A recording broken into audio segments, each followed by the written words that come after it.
And then you can take lots of pictures, because there's some nice bits and pieces here all together. Yeah.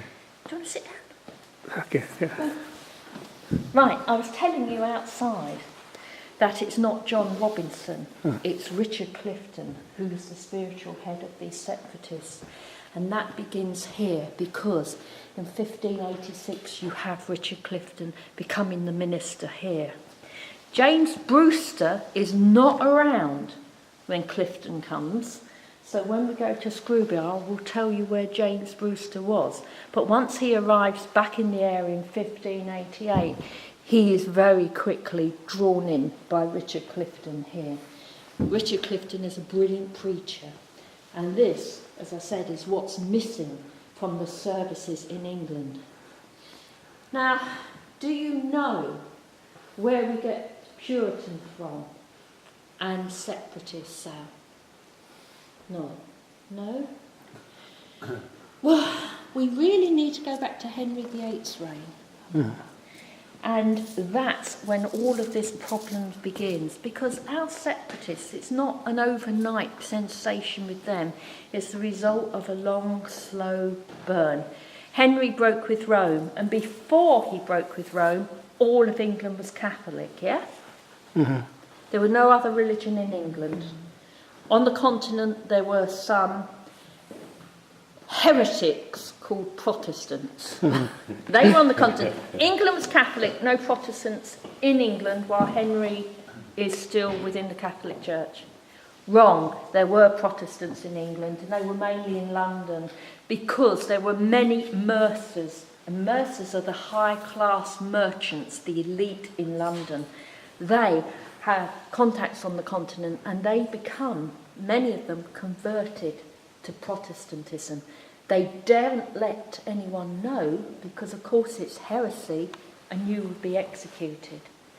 And in Henry's reign, we have, for the first time, Bibles printed in English being smuggled into England. When we go to Gainsborough Hall later, we'll be in the home of Lady Rose Hickman. Her father was one of these Bible smugglers. The problem with having the Bible in English is, of course, once you can read the Bible for yourself, and this was a new thing, because in England the Bibles were in Latin. Most people were peasants, didn't speak Latin, and the Bibles were kept in the church. You didn't have access to what was in them. In fact, if you were an ordinary person, you would have what was handed to you by your priest, and you would take that as being the truth. Once you had the Bible in English, of course, people are asking, where are the bishops in the Bible? Where are the bishops living in their palaces, getting rich, while their parishioners starve each winter? Because in England, each winter, the poor on the land would have malnutrition. They would starve, literally starve. Bishops lived in palaces. Where was the signing of the cross at baptism in the Bible? It's not. Where was the wearing of all the garments and the hat? Christ didn't wear garments to keep him separate from his flock. He was an ordinary man, and he certainly didn't hoard up riches for himself. All of this brought a lot of angst, and so there were folk that wanted to reform the church in England, who wanted to have a simplified church akin to what was happening on the continent. Well, Henry did break with Rome. And once he had, we became Protestant in name, but we certainly weren't Protestant by nature. All that happened was the church remained very much Catholic in nature. It's just that the monarch became the head of the church in England. In Edward's reign, that changed, because Edward and his advisors were very Protestant.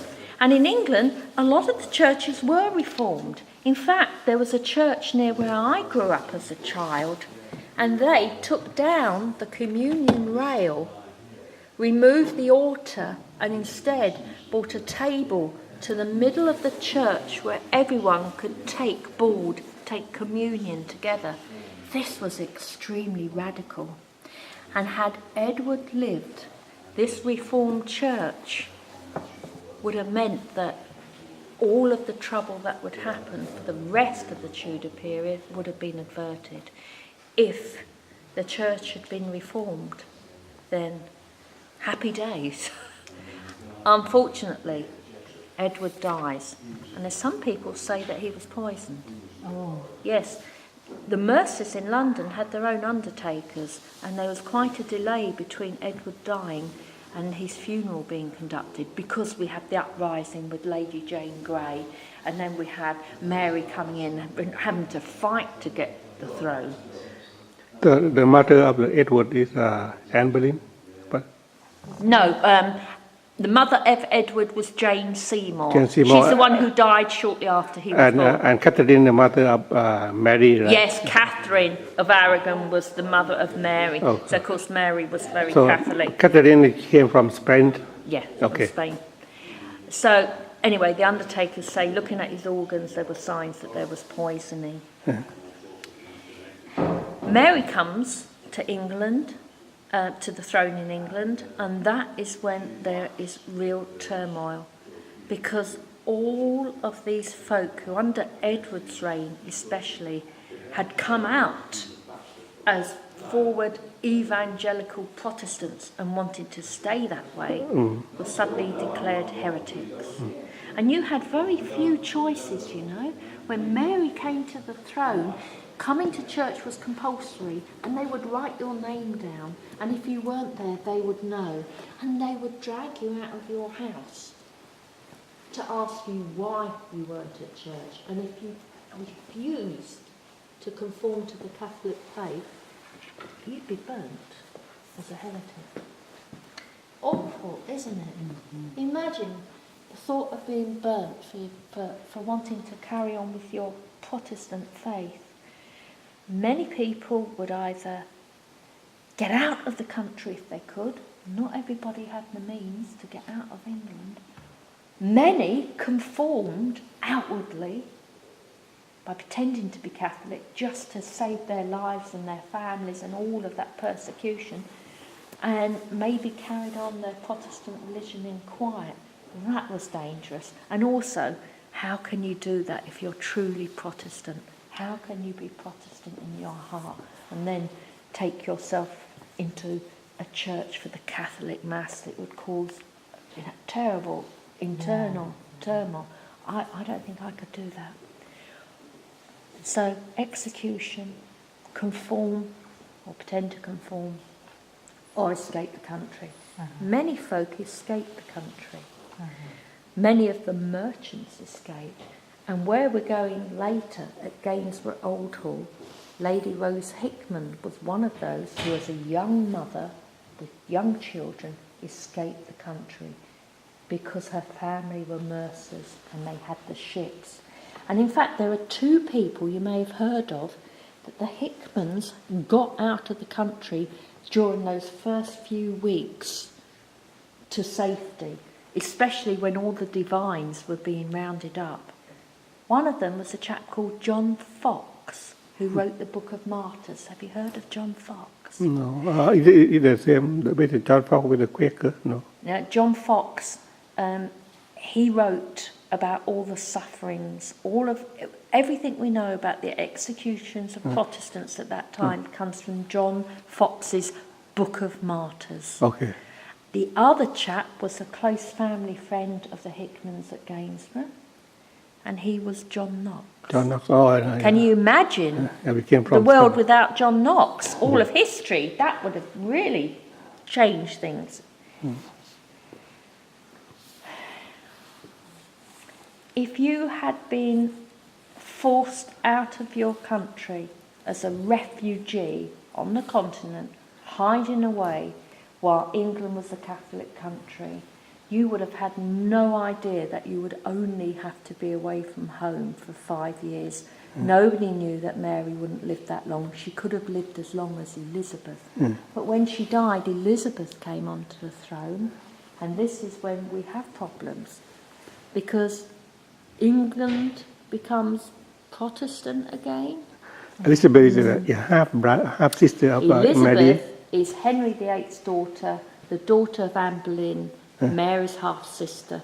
She comes to the throne. Okay. The country is Protestant in name once more, but instead of settling the Church of England as it had been under Edward, when it was almost completely purified, she settled the Church of England to how it was under the reign of Henry VIII in his last years. So, of course, all these Protestants coming back from Europe who'd been in exile were presented with a church which they saw as tainted. They couldn't be a part of Elizabeth's church because it was neither one thing or the other. In fact, John Knox warned some of his followers to have nothing to do with Elizabeth's church. He calls it a meddle, maddle, bastard church because it's neither one thing or the other. He calls it a stinking pile of old works. So all of those reforms gained in Edward's are lost under Elizabeth. Elizabeth knows there are dissenters, her government knows there are dissenters, and they are given this name that you can spit out like a curse. Puritan. Puritan. And that's where the name Puritan comes. Anyone who was harking back to that Reformed church in Edward's time got this name. But the first half of Elizabeth's reign, she has real problems, and that is the Catholics amongst the midst, because this is a Catholic stronghold, especially here in Nottinghamshire, and there are many, many plots against her. So she brings in laws to try to control them. But meanwhile, the Puritan movement is growing, and especially at Cambridge. This is where we have a vast number of Puritan ministers at Cambridge. And this is where Clifton comes in. He's one of those clergy who's trained at Cambridge, have got these strong Puritan ideas, but not only that, he has got a stronger seed, because he is amongst a minority who are now thinking, you know what? This church isn't reforming. We've been trying to purify this church since Henry's reign. Why don't we separate out from it and form our own congregations? This is where the term separatist comes from. And do you know the main problem with that? The head of the church is the monarch. So it's not a case of turning your back on the church in England. It's a case of turning your back on the king or the queen, and that is treason. And this is why it became so dangerous to think of being a separatist. Luckily, throughout Elizabeth's reign, mostly up here where it's quiet in Nottinghamshire, not so easy to do it in London, you could still get a purified service and live peacefully. You could have a purified service that would suit your conscience and not have the authorities interfere with you too much. But that will all change when James comes to the throne. Because once James is on the throne, that's it. Game's going to be over. Now, James. Do you know a lot about King James and the situation? I think he was James VI from Scotland, right? And became James I in England. When Elizabeth died, she didn't have a male heir. Without a male, although we'd had Mary on the throne and Elizabeth, that wasn't the norm, to have women on the throne ruling on their own. That was quite new. But when Elizabeth died without an heir, that caused a real problem, because the next in line of succession, who had a real strong legal claim on the throne of England, was King James. And James was her cousin, right? Well, James, it goes back to Henry VIII, because Henry VIII's sister, Margaret, married the King of Scotland, so of course it came through this line. But having said that, Henry VIII's father, Henry VII, had actually made a law that no foreign-born king could sit on the throne of England. So quite secretly, all of these laws had been upturned by Elizabeth and her ministers, and there'd been a lot of negotiation, because it would have shocked the English people to realise we have a Scot on our throne, because for centuries we'd been fighting Scotland. Right. So you can imagine, we have a foreign-born king coming onto the throne of England, the king of a country that we've had lots of disputes with. Not only that, well, the Catholics in the country would have been quite excited. Maybe our persecution's going to end, because the Catholics had a dreadful time of persecution. I cannot understate how bad it was to carry on with your Catholic faith. And in fact, it's one of the shames, because it's never mentioned. You don't see it mentioned broadly in history lessons, but the way that the English establishment treated Catholics was absolutely horrendous. But they would have had that glimmer of hope, because James's mother had been Mary, Queen of Scots, and she had been executed, and she was a Catholic martyr. So the hope would have been, this king will have sympathy for us. We can carry on being Catholic. But meanwhile, separatists and Puritans, they would have been happy, because Scotland was a Presbyterian country. Yeah. If King James coming down here and said, right, okay, England's going to be Presbyterian now, that would have pleased our folk. That was near enough what they wanted. They could have coped with that quite easily. But, of course, it didn't happen, because James may have had a long plan to turn England back to Catholicism, especially when you look at his dynasty and what happened, because actually, when his grandson, James II, ends up on the throne, he is a Catholic. But if you were coming down from Scotland to take over a throne in England, and the local people are not happy about that anyway, are you on day one going to say, well, actually, I want the country to be Catholic? How long do you think he would have lasted before he was assassinated? Probably about 10 minutes. By that token, if he had wanted to turn the church over to Rome again, perhaps in his son's lifetime, he would not want it to splinter off into little factions. He could never deliver a whole church back to Rome if it had broken off. We have a showdown in 1604.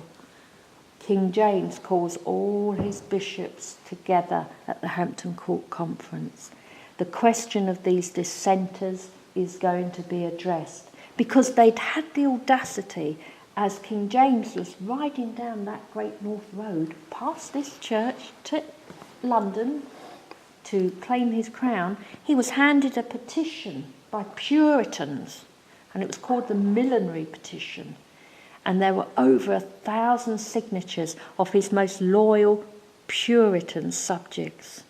And they were the demands that they wanted to see in the church, the reforms. They didn't want the wearing of the fancy garments, the making of the sign of the cross at baptism. They didn't want any of what they perceived to be Catholic hangovers. If it was not in the Bible, it had no place in their church. So at the Hampton Court Conference, this was going to be addressed. You can imagine James with all of his bishops, and invited along was just a handful of the most moderate Puritans.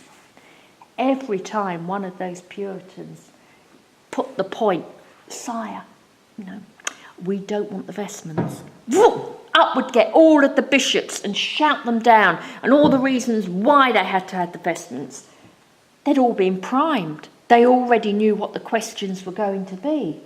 So every time one of these poor Puritans got up, the bishops savaged them like a pack of dogs. And James was not a very nice king. He was very, very volatile, and you can imagine him sitting at the front of that conference, and then at one point losing his temper and saying something like, "Is this all you have to worry about? It's nothing but flea bites." I tell you, I hate Puritans. and dissenters, I will make them conform, or I will harry them out of the land, or I will do worse. Harrying is banishment. What could be worse than banishment? Probably, hanging or chopping your head off. That would have been like a red rag. Can you imagine how our separatists would have felt hearing that? But there's something else that James said that's not widely reported. He was heard to say as he left that conference, the church in Rome, despite her shortcomings, is the mother of the church in England, and I'm prepared to meet her halfway. What did that mean? This is the start of the separation of the separatists, because then there are 140 odd canon laws brought in, because James and his bishops, they all agree, if you get rid of the clergy that have separatist Puritan leanings, if you get rid of them, they are the trouble. The congregations, the ordinary people, are going to conform. Cut the head off, the body dies, yes? They obviously didn't read their Bible. As these laws were brought in, all the clergy had to sign up to them. And at first, more than 300 Puritan clergy said, no, we're not signing up. We're not going to do it. But they started to lose their livings. That was their position in their church. So they would lose not only their congregation, they lost their home, their income, but more importantly, they lost their licence, because only clergy could preach. William Brewster gets into trouble at Scrooby. He's called up before the authorities because one Sunday he had been here